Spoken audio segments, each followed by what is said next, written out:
आम्ही काउंटर करण्याचा प्रयत्न नाही, त्यांची मागणी चुकीची, त्यांची घुसखोरी करण्याची मागणी, त्यांची असंविधानिक मागणी. आम्ही आमचं आरक्षण टिकवण्यासाठी वन वन फिरण्यासाठी आता आम्ही तयारी करणार आहोत. आम्ही खरं तर उशीर केलाय.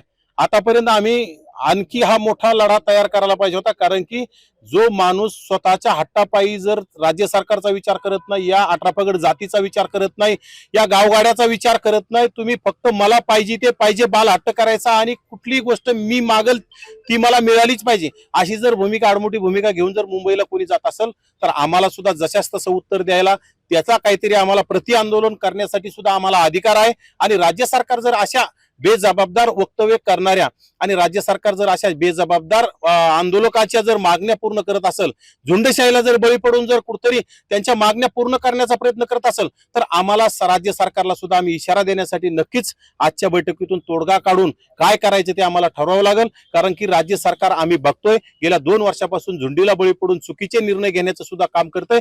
खरं तर ते येणाऱ्या काळात न्यायालयात टिकणार नाहीत, परंतु न्यायालयात जाईपर्यंत आमच्या ओबीसी भटक्या विमुक्तांचं मोठं वाटोळं झालेलं आहे. आजच्या घडीला आज आमच्या गावगाड्यातला एखादा कुंभार समाजा, सुतार समाजाचा, लोहार समाजाचा, नावी समाजा, जे एखाद्या एक एक घरे असा सरपंच होत होता, ते सरपंच आता यांनी होण्यापासून थांबवण्याचं मोठं षडयंत्र निर्माण केलंय. याचे कर्तेकरी होते शरद पवार आहेत, याचे कर्तेकरी होते एकनाथ शिंदे आहेत. खरं तर ह्या दोघांच्या लाडामुळे जरांगे जे मागल ते मला मिळालंच पाहिजे असा हट्ट करण्याचं काम करतोय. आणि त्या हट्टापायी राज्य सरकार जर झुकत असेल तर नक्कीच आम्हाला सुद्धा आंदोलन करण्याचा अधिकार आहे. आणि त्या दिशेने आम्ही आता येणाऱ्या काळात पावलं उचलण्यासाठी आजची ही व्यापक बैठक आहे.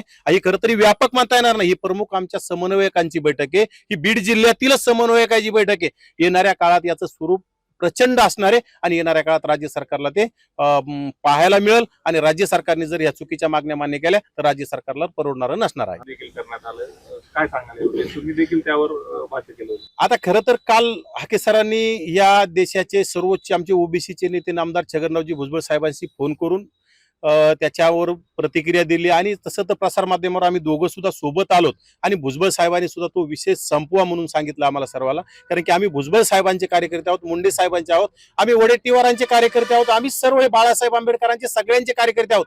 आमच्या नेत्याचा आदेश आल्याच्या नंतर, एकच आहे, बापाचा आदेश आल्याच्या नंतर पोरांना शांत राहावं लागतं. त्याप्रमाणे आम्ही भावंड आहोत.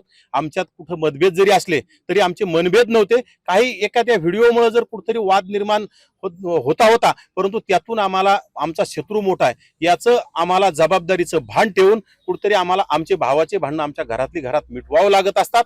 आणि हे इतिहासातून पूर्वीपासून हे चाललंय, भावाचे भांडणं घरातली घरात मिटत असतात. बाहेरचा शत्रू आल्याच्या नंतर एक भाऊ खांद्याला खांदा लावून लढत असतात. त्याप्रमाणे आम्ही आता ते मागचं आम्ही विसरून गेलो आहेत. हे काय गोष्टी चलत राहत असतील, हे कुठेतरी कोणी कोणाला मार्प करणे, भानगडी, ह्या गोष्टी चलत राहतात. कुठेतरी ओबीसीचं आंदोलन विस्कळीत करण्याचा सुद्धा प्रयत्न त्यामध्ये असू शकतो.